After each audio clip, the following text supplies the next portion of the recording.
NBC News national correspondent Morgan Chesky is in Utah. MSNBC investigative correspondent Mark Santia is here in New York. Also joining MSNBC national security and intel analyst, former FBI agent Rob D'Amico, and Politico senior writer, former federal prosecutor Ankush Khardori. Morgan, we just heard the FBI director say they have DNA evidence now linking the suspect to the crime scene. What else are we learning as authorities are getting ready to file charges? Yeah, Anna, that's certainly one of the most definitive connections we have from the crime to the suspect, Tyler Robinson, which as of this moment remains inside this Utah County jail in what officials are calling a special housing unit where they can keep him under close supervision. And since they brought him into custody here on Friday morning, they've really been digging into his personal past in hopes of trying to find out any particular motive or what led him to killing Charlie Kirk Wednesday afternoon at Utah Valley University. We do know that over the weekend, the governor of Utah spoke with her own Kristen Welker on Meet the Press and said that Robinson had been living with a roommate who is cooperating with authorities, and that roommate is a male transitioning to a female, and the two were believed to be in a romantic relationship. Here's more of what the governor had to say. This person did not have any knowledge, was shocked when they found out about it. When he found out about it, the suspect has not been cooperating so far, and so we're getting all of this information from family members, again, people around the suspect, and then the forensic information that we have.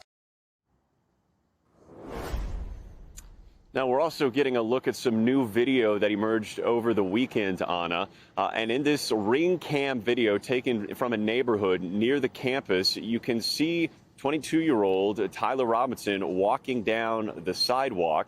Another clip also has a Dodge Challenger driving by. Essentially, authorities are looking at both of these videos as further evidence of his proximity to campus and his whereabouts before this shooting. What's telling is that he's wearing shorts and a T-shirt as he walks away from campus. Officials believe that he changed clothes when he returned to campus and made his way up on top of that roof where they believe he fired that fatal shot, killing Charlie Kirk. Anna. So many new details. Morgan Chesky, thanks for that reporting. Rob, we just heard the governor say the suspect is not cooperating, which Director Patel also reiterated on Fox. Our team reports that he's invoked the Fifth Amendment. Does that surprise you in a high-profile case like this where notoriety can be a piece of the puzzle? No. If I was his family member or his lawyer, I'd be like, you don't talk to the police. I mean, nothing good is going to come out of that. So I didn't find that surprising at all. I find when they start talking about motive, they're talking to family members and roommates. That's just hearsay. That's what they believe. That's not coming from the person who's the suspect. So again, it's hearsay. I don't know why politicians are talking about the case. I also don't know why the FBI director's specifically talking about things that they found in the case. That should be done at the lower levels. But again, this has turned to that politicized side of it, and both sides. I caution people, when you hear something, look for the source, go look for the videos of the actual facts that are coming out, because there's so much going on. And I think there's other outside influences pushing their agendas on both sides of this. I think that's all important to remind everybody of. Mark, the New York Times reported that this suspect messaged people on Discord after the shooting saying that his doppelganger was trying to get him in trouble, sort of joking about that. We know there's, of course, a whole host of digital information that authorities are trying to access and process. Bring us up to speed on what we know. Anna, this is a heavy lift. And talking to law enforcement sources who are familiar with this aspect of the investigation, they said everything's being done through search warrants. That takes time. They're looking to get information from the suspect's different apps on his phone. Every app, it's different in what they store. So investigators want to get access logs. They also want to know, if possible, which devices he may have used, because obviously these devices store a lot of information, including from the phone. Investigators could possibly get what he was posting, the messaging, and location. Now, the cloud, we've been told that they're trying to get access to the cloud. That could also give investigators historic messaging, so possible texts that were deleted. And again, possible locations. Why is that important? As investigators sort of broaden out their case, they can check that location with possible surveillance videos, see if he met with anybody, if possibly he was at the university before the event. So all of this is part of this growing investigation. They're far from being done. Yeah, Ankush, we're hearing about the DNA evidence this morning, these Discord messages reported by The Times, the conversations that authorities are having with the roommate. We know state charges are expected to be filed tomorrow. What more could we learn then? Well, I mean, presumably in the first charging document that the state produces, they will attempt some sort of more robust explanation of what happened and the evidence. I don't know that we should expect much in the way of a motive. I would just thoroughly echo everything that Rob said here. I think the political push here from the administration and from the FBI director to be putting out this information in such piecemeal fashion, it's very risky. I mean, identifying a motive in any criminal case is one of the hardest things to do. And it does often entail the sort of dragnet kind of approach to communications and technology platforms that Mark just described. And I think it's really, really unhelpful and very strange, to be honest, for the FBI director to be announcing investigative developments on a morning cable news show on Fox. It does not come off as an investigation that is designed to satisfy the whole country, or it is addressed to the whole country and its concerns. So I would just caution everybody to be taking everything we're hearing that right now with a big grain of salt. But it's all part of sort of an incremental process of trying to put this picture together. And Governor Cox addressed the meme culture aspect of this killing. Let's watch this. Friends that have confirmed that there was kind of that deep, dark internet, the Reddit culture, and these other dark places of the internet where this person was going deep. And you saw that on the casings. I think I didn't have any idea what those inscriptions, many of those inscriptions even meant, but they are, certainly the memification that is happening in our society today. Rob, it seems there's been so many assumptions made so far, so much jumping to a conclusion. Should authorities have gone public with those ammo writings before knowing what they even signified? I don't know if it was so bad that they did that. In the beginning when they're looking at it, we saw that first come out on the church shooting with the video and such like that. I don't think the writings on the casings mean as much as people are saying. You can go both ways, and that's the problem. You're going both ways to both sides with everything on there. Some of them are gaming memes. That the up and down arrows and such are gaming things. Some of them, the fascist things.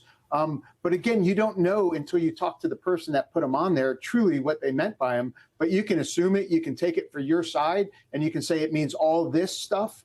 I've seen so much out there that is not true. I've seen pictures of casings, the bottom of casings that aren't even from the ammo, saying that TNR, that's an ammo manufacturer, means trans something. And again, that's wrong. That's just the manufacturer of the ammo, and it wasn't even the right round. So everyone's taken their side, and they're making it fit to what they have.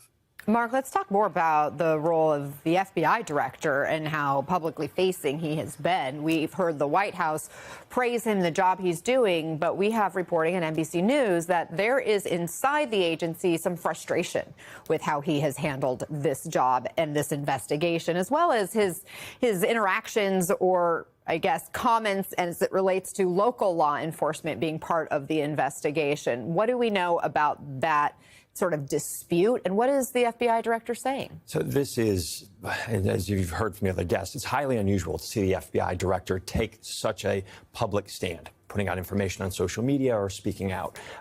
There's always differing philosophies when it comes to investigation. And historically, we've seen local and the FBI sort of butt heads. In this specific investigation, it was the photos on. I remember we were working together and they said, the locals said, we have photos. We're going to wait to put those out. Why? Because they wanted to try facial recognition technologies, see if they could get an identity without tipping their hand to the suspect. So instead, they were sort of slow to roll that out. When they couldn't get that hit off the facial recognition, that's when they put them out. The director wanted to put them out sooner. He said they differed in that, but they're still united in the investigation. He spoke about that this morning. Take a listen.